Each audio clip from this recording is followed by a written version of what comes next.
Hi, I'm James Shillinglaw, and I'm here with James Olivier, who's the general manager of the Dilly. Now, if you haven't heard about the Dilly, well, there's probably a reason for that, but it was formerly a hotel, which was the Le Méridien Piccadilly, right in the heart of London. And we're going to talk about the rebranding and also what else is going on at the hotel, as well as the whole London hotel scene right here in the midst of this pandemic. And you're going to find out about all that and more on Insider Travel Report. Now, first of all, James, I love your name. It's great. How are you and where are you? Well, hi, good afternoon.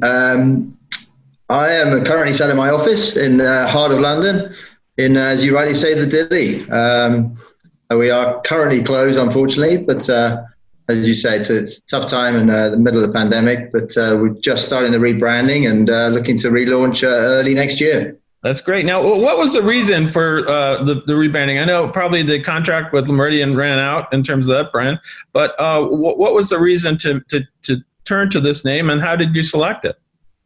Yeah, well, I think as you rightly say, the management agreement with Marriott was coming to a natural end, and the owners wanted to go out and run a competitive process to see who was going to be a good operator, and I think they wanted to take a slight change in direction, and so engage with Axiom Hospitality, based on the sort of track record of two of the directors, Jamie Lamb and Alex Pritchard, and so that's the reason why sort of taking a change in that direction for turning the hotel into an independent, and the name was as always a emotive experience and selection process. And I won't share the other ones that were on the list, but we came up with the Dilly based on, a bit of a playful reference to where we are, Piccadilly, sure, obviously, and sort of a nod to the past of the hotel. Well, when I have stayed there years ago when it was Le Méridien Piccadilly, and I'm sure I would have just walked out of the hotel and said, "Oh, this is the Dilly." That would have been it. That would have been the name right away. But now, will the Dilly seek to join any other hotel marketing groups, or is it already a member of one of those groups? Such as Leading or Preferred or anything like that. We're not at the moment. We're doing our own in-house marketing, and I think for the moment that's the direction we'll pursue. This is very much the start of a sort of a longer journey, and I think down the line we'll look at other options.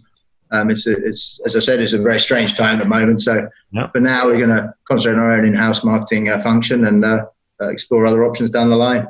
Now, this is a hotel with a history. Let's talk about the history of the hotel and how long it actually did operate as a Le Méridien. I think we were talking earlier, and I said I was there with my kids about 15 years ago, and it was Le Méridien. But talk about the history of the hotel, because it has been a hotel for a long time in that location, right? Yeah, absolutely. So the hotel actually dates back to 1908. It was the architect was Norman Shaw. In its place before was a place called St. James's Hall, which got razed to the ground, and then the work started in 1906, and the hotel opened in 1908. As I say, it's a beautiful old hotel, and it's sort of built in the grand era of hotels, a couple of years after the Ritz in London, and back in the day, fronted actually onto Piccadilly Circus, and what in those days was actually called Regent Circus. Right. So the building next to us wasn't around, and it was very much really is the centre of London, and was the grand social scene back in those days. And then when did it become a part of the Le Méridien brand? Yeah, so in 1986 it moved over to Le Méridien and ran under that flag for the remainder until this year, November this year. Wow, that's a long time, yeah. Now, tell us a little bit about the hotel itself, all the facilities, the rooms, the dining, and particularly the spa, because I do remember that you have one of the nicest and largest spas in London, including a pool, which at the time when my kids were young were like, oh, a pool in London, that was like cool. So we did use your facilities back then, but talk about the hotel itself, the rooms, the dining, etc. Absolutely. So many people bizarrely say to me it's a bit of a hidden gem, the whole hotel, and we're trying to very much hide it, and given our location, it should be at the forefront of people's minds when they think of London hotels, and that's our job over the next few months, to really bring it to everyone's, as I say, the forefront of their mind. We are blessed with 9 floors of guest rooms, with a 283 room hotel. And as you say, we've got some really unique features in the hotel. We are just partnering up with an Indian restaurant operator by the name of Madhu's, run by a gentleman called Sanjay Anand. So one of the things that we're, and many hotels around the world are probably struggling with is what to do with their meeting space. We have some stunning large meeting rooms with capacities of sort of just in excess of 200 people. But obviously with the current restrictions, we don't see that side of the business bouncing back in the next few months. So we've partnered up with him to, create a pop-up restaurant. He's a very famous sort of restaurateur in the London scene and has catered at Houses of Parliament and Windsor Castle. So there's a great reputation behind him. So we're looking forward to that development. We've got a lovely restaurant called the Terrace Restaurant on our second floor, which overlooks Piccadilly. Yeah, that's a great spot. Yeah, it's nice. It's got a lovely balcony as well, so some good outside space, and has a lovely conservatory feel around it, in which we do our prize-winning Peter Rabbit themed afternoon tea. Wow. So it's a nice feature which works very well with the family market as well. And then we're going to have a Dilly members and friends bar downstairs, just in close to our reception.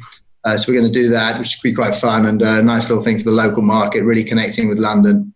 And then we'll also have a VIP lounge. So where the previous club lounge was, we're going to transform that into something quite special. And again, really, shouting about our London connections and location. And then, as you mentioned, we're blessed with a stunning health club, which really is a hidden gem downstairs. Got a really good sized swimming pool, 2 pay and play squash courts, which are very popular in the corporate market, and hopefully they'll come back as and when they return to London.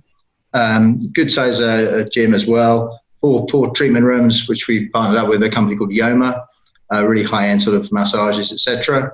And then we have a absolute gem of a room called the Discovery Room, where you can learn to ballroom and Latin dance if you want. We have a company we work with, and it's absolutely stunning and a really nice feature to have. And that was the original ballroom and banqueting suite of the hotel. And you'd see hasn't changed much to this day. It's got some beautiful painted ceiling, and that was original from 1908. No, that sounds wonderful. I have to come back and take a look at that. And I hope your pop-up restaurant isn't gone by that time I get up to London, because I love Indian food, and it sounds like you got a really good one there that's going to be up there for a while. Let's talk a little bit now. We were talking before, and I didn't realize you were actually not reopened yet. Do you have any idea when that is going to occur? Yeah, as I say, we're looking at early next year. Currently, we're bookable from the 1st of February. Okay. I think that's the date we're working towards. There's still quite a lot of restrictions in place, and I think it made sense to take our time, get the refurbishment that we were doing completed without any sort of guest disruption, and then we can, go back out to the market, all guns blazing, on the 1st of February. No, that'd be great. And obviously you are using this time to do all these renovations and all these plans that you have for restaurants and bars and other things like that, right? Yes, exactly. So we've done a really nice refurbishment of the lobby to enhance that arrival experience, and also to connect with our sort of London suppliers and partners. So when you walk in now, you'll see a beautiful florist display from a company called Pulbrook and Gould, who are a florist and have been in the London market for 70 odd years and have done certain royal weddings, and they're based on Buckingham Palace Road, but they wanted to have a concession with us. So it's a really nice feature for us to have the lobby, such a vibrant sort of exhibition of what London can offer. And we are also doing about 40 rooms, a soft refurbishment just to give it that Dilly touch. And then, as I say, working with a lot of London suppliers to, enhance the offering in those rooms as well. Well, obviously, we were talking about the location earlier, which is one of the keys to this hotel. I mean, you can't get any much closer to Piccadilly Circus without being in Piccadilly Circus. And I have a story that when I stayed there many years ago, we had at an early transfer to the airport. It was like 4 a.m. And we had a lovely sleep. It was pretty silent, and we walked out and all of London was still alive with nightlife at 4 a.m. right there in the center of Piccadilly Circus. So it is. You're like, it's, oh, we're here. We're in the middle of it all. So that is a strength, right? You're close to everything, right? Yeah, I think we're blessed with arguably the best location in London. I'm biased, as you can probably work out, but it really is stunning. You, as I say, the hotel flanks Regent Street and Piccadilly. You're a minute away from Piccadilly Circus. You've got the West End on your doorstep. All the great restaurants, theatres, bars, clubs. Everything is within about a 10-15 minute walk, and many of the most popular tourist attractions are likewise. I mean, Buckingham Palace is 10 minutes away. Harrods and sort of Knightsbridge are, again, sort of 15 minutes down the road. And the joys and fun of Soho also just 5-10 minutes up the road. So this is all on foot. It is a fantastic location. We're very lucky to have it, and truly blessed. And for our guests, it's such an advantage to be based with us. No, absolutely. Now, what's happening on the London hotel scene right now? I know, I think you just, as we speak now, I think they're ending the kind of lockdown period, at least for a little while, hopefully for good. We have the vaccine coming, so maybe, in fact, you guys have the vaccine. We can't get away from stories here, how the first woman was a 91-year-old woman who got the vaccine, and the second one was a man named William Shakespeare. Which is all over the airways here, and we're all like, well, we cannot get a vaccine yet here. Well, maybe we should jet over to London quickly. But talk a little bit about what's going on in the London hotel scene right now. And are many hotels still closed? Are some starting to reopen? Yeah, I think there's probably around about sort of 30% are open. The rest is sort of, understandably biding our time and just trying to see the latest restrictions. It's still fairly tightly policed in terms of what we can and can't do. And it's unfortunate that sort of financial decision as to whether it's more beneficial to be open or not. I think we'll have to wait and see till what our government comes out with and in the new year as to the latest sort of tier system is what we've got over here, right, as to what you're allowed to do, and depending on what tier you're in, it's sort of more free or not in terms of what you're allowed to do. Restaurants are still heavily sort of restricted in terms of the number of people you can have, and depending on which bubble you're in, et cetera, et cetera. So it's a tough market at the moment, and I think as you can imagine, it's been an unbelievably tricky year. No, it's been the worst year in the history of travel, let alone the world. Let's see what happens, because it's just been shut everything down, and we're trying to get through this and get through to the vaccine. And as I said, even here, we're here in New York, we're about heading to go into another lockdown potentially. So, I did manage to get some travel in, but not to Europe. And I was supposed to have visited London at least 3 times in the past year that I never got to. So. Yeah. But as you say, hopefully the vaccine gets rolled out and, starting to happen, which is great news, and some positivity returning. I think it's all about that sort of consumer and travel confidence, quite frankly, to see as and when, things recover next year. Now, let's talk a little bit about your hotel career. Before how long have you been at the Delhi or Le Méridien Piccadilly, and what did you do before? Yeah, sure. So I had the great pleasure to be general manager of this beautiful hotel for the last 2.5 years.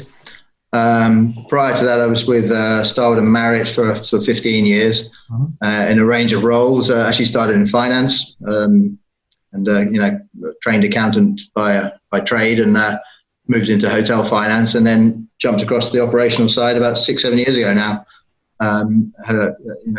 Greatly enjoyed my career so far, and absolutely love my current role and this beautiful building I'm privileged to manage. Well, you have a chance now to shape it and reshape it as the Delhi, and put your mark on a really an iconic property in London, that's for sure. And I know every time I walk past down Piccadilly, and I look and I say, "What's that beautiful building?" Oh, that's the place I stayed. And I got to keep remembering it, because I do get to London quite often for various conferences. So I'm very happy to hear that. You're moving forward with the Delhi, and I look forward to when we can get over there, to coming over and taking a look at what you've accomplished next year. Is there anything else you want to get out to our 75,000 travel advisors about the Delhi and your plans for the future? Yeah, I think it's as we've touched on already, it's our location just really does set us apart. I think we're very, very lucky to have this beautiful hotel in the spot that we're in, and be absolutely the epicenter of London, in this great city. And we can't wait to sort of open our doors and, as you say, shout about the achievements we've put in place over the last few months, and get the Dilly's name out there and welcome people back to this lovely hotel. Well, we're happy to give you an opportunity here to get the Dilly's name out. And what's the point of contact? Is there a website now called thedilly.com, or? There is. The website is thedillylondon.com. Okay, so please do go and check it out.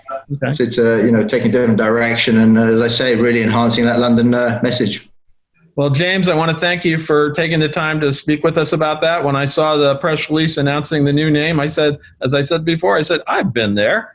And I know the hotel, I know the area, and I'm very happy to hear that you're going to be moving ahead to create a whole new concept here with the Dilly, with a great location, as you said, and a pop-up Indian restaurant that I got to get over there before the guys, pops down, if they will. But again, thank you so much for taking the time to speak with us.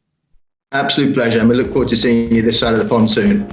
Absolutely. I'm James Shillinglaw, and this is Insider Travel Report.